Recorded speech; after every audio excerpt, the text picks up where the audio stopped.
Diabetes এই শব্দটা জানে না কিংবা শব্দটা শোনেনি এরকম মানুষ কিন্তু এখন আর নেই। বেশি করে করে মিষ্টি খাওয়া কিংবা আলু খাওয়ার জন্য নয়, বরঞ্চ ওই আনহেলদি লাইফস্টাইল কিংবা অতিরিক্ত টেনশন আর স্ট্রেসের জন্যই কিন্তু এই ডায়াবেটিস হয়। তাই আজকে আমি তোমাদের সাথে শেয়ার করব ডায়াবেটিসকে তোমরা কিভাবে কন্ট্রোল করবে, কোন কোন আসনের মাধ্যমে কন্ট্রোল করবে। তাহলে চলো ভিডিওটা শুরু করি। তো নমস্কার বন্ধুরা, আমি তোমাদের যোগা ইনস্ট্রাক্টর মধু। আজকে আমি তোমাদের সাথে শেয়ার করব ডায়াবেটিসের আসন। তোমরা এই আসনগুলো সকালবেলা খালি পেটে অভ্যাস করবে, প্রতিদিন অভ্যাস করবে, আর অভ্যাস করার পরে রিল্যাক্সেশন করবে, মানে শবাসন করবে। তাহলে চলো আমরা ভিডিওটা শুরু করি। প্রথমেই আমি শুরু করব পশ্চিমোত্তানাসন দিয়ে।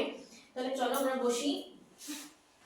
এই যে আমি বসেছি, পাটা এরকম করে খুলে দিয়েছি, পশ্চিমোত্তানাসন করব। পাটা এরকম করে সোজা হয়ে খুলে দিয়ে প্রথমে কি করব, হাতটাকে উপর দিকে তুলব, তুলে শ্বাস নেব।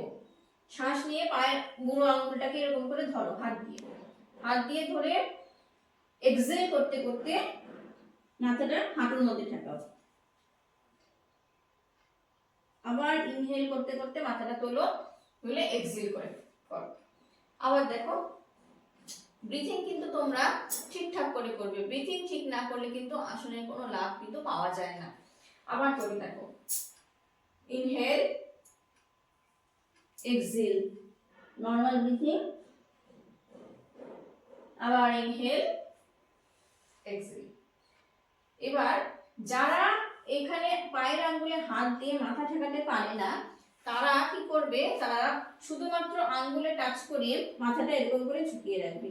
তাতেও কিন্তু তোমরা কাজ আসলে কাজ হবে। তোমরা এভাবে আঙ্গুলটাকে টাচ করবে, করে মাথাটাকে ঝুঁকিয়ে নর্মাল ব্রিথিং করবে। যাদের পেট বড় হয়ে গেছে কিংবা যাদের পেট বেশি, তারা কিন্তু সহজে এই আঙ্গুলটা টাচ করতে পারে না। তারা এরকম করে বসে থাকলেও তারা কিন্তু ভয় পাবে। কিন্তু ব্রিথিংটা তোমাকে ঠিকঠাক করে চলে যেতে হবে। এবার পরবর্তী আসন হলো জানুশিরাসন। জানুশিরাসন করব। আমি এরকম করে বসেছিলাম, এভাবেই বসে থাকবো। এবার একটা পা ভাঁজ করে এই থাইয়ের পাশে প্লেসমেন্ট করব। থাইয়ের পাশে প্লেসমেন্ট করলাম। এবার কি করব, আবার হাতটাকে উপরে তোলো, তুলে পায়ের বুড়ো আঙুলটা নাও, শ্বাস নাও। শ্বাসটা ছাড়তে ছাড়তে মাথাটা হাঁটুর মধ্যে ঠেকাও। এরকম করে ঠেকিয়ে 30 থেকে 40 সেকেন্ড নর্মাল ব্রিথিং এ থাকো। তারপরে মাথাটাকে আবার শ্বাস নিতে নিতে তুলে পাটাকে ছেড়ে দাও, শ্বাস ছেড়ে দাও। আবার দেখো, এবার আমি অপোজিট লেগ দিয়ে করছি। দুই পায়ে করবে, এক পা হয়ে গেলে আরেক পায়ে করবে। Inhale exhale, inhale exhale. এভাবে তোমরা প্রত্যেকটা আসন কিন্তু মোটামুটি 5 থেকে 8 বার বা 10 বার করে অভ্যাস করবে। এবার চলো পরের আসনে যাই। পরের আসন আমরা করব হচ্ছে অর্ধপূর্ণাসন। অর্ধপূর্ণাসন করার জন্য আমি এই অবস্থাতে ছিলাম। এবার আমি পাটাকে পেছন দিকে ভাঁজ করে দেব। বজ্রাসনে চলে আসলাম। বজ্রাসনে এসে হাতটাকে উপর দিকে তোলো, শ্বাস নাও। শ্বাস ছাড়তে ছাড়তে মাথাটা মাটির মধ্যে ঠেকাও, হাতটাকে সোজা রাখো। 30 থেকে 40 সেকেন্ড পর আস্তে আস্তে আবার ইনহেল করতে করতে হাতটাকে উপরে তোলো, এক্সিলেশনে হাতটাকে নিচে নামিয়ে দাও। আমি আবার করছি, ইনহেল এক্সেল, ইনহেল এক্সেল। সবসময় আসন করতে করতে কখনো শ্বাস বন্ধ করে রাখবে না। আমি এই কথাটা কিন্তু আমার প্রত্যেকটা ভিডিওতেই বলে থাকি। পরের আসন দেখো, পরের আসন দাঁড়িয়ে করব। পরের আসন করব ত্রিকোণাসন।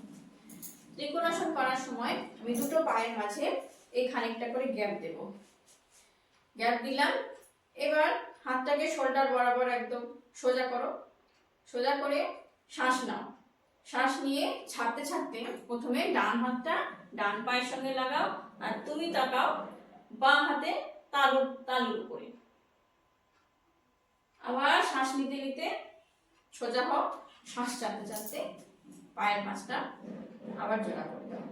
আবার করো অপোজিট লেগসে, আবার দু পায়ের মাঝে গ্যাপ করো। গ্যাপ করে হাতটা শোল্ডার বরাবর করো, করে শ্বাস নাও। ছাড়তে ছাড়তে আবার আমি বাঁ দিকে করছি, ডান দিকে করেছিলাম প্রথমে, কোথায় আবার বাঁ দিকে করছি। তাকাবো আমি ডান হাতে তালুর দিকে।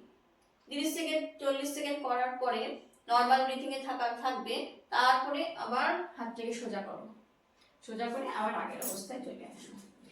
এইরকম ভাবে প্রত্যেকটা আসন তোমরা 8 থেকে 10 বার করে খালি পেটে সবাই মিলে অভ্যাস করো।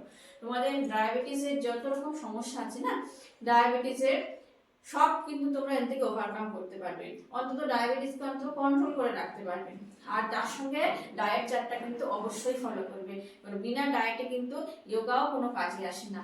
ডায়েট তোমাকে ফলো করতেই হবে, সে যে কোনো, শুধু ডায়াবেটিস নয়, যে কোনো সমস্যার ক্ষেত্রেই হয়, পেট বড় হোক, অতিরিক্ত ফ্যাট হোক, ওবেসিটি হোক, ডায়াবেটিস হোক, সব রকমই আমাদের হেলদি লাইফস্টাইলটা কিন্তু খুব জরুরি।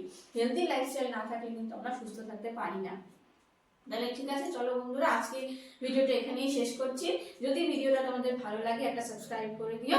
আবার দেখা হবে অন্য ভিডিওতে, ততক্ষণে বাই।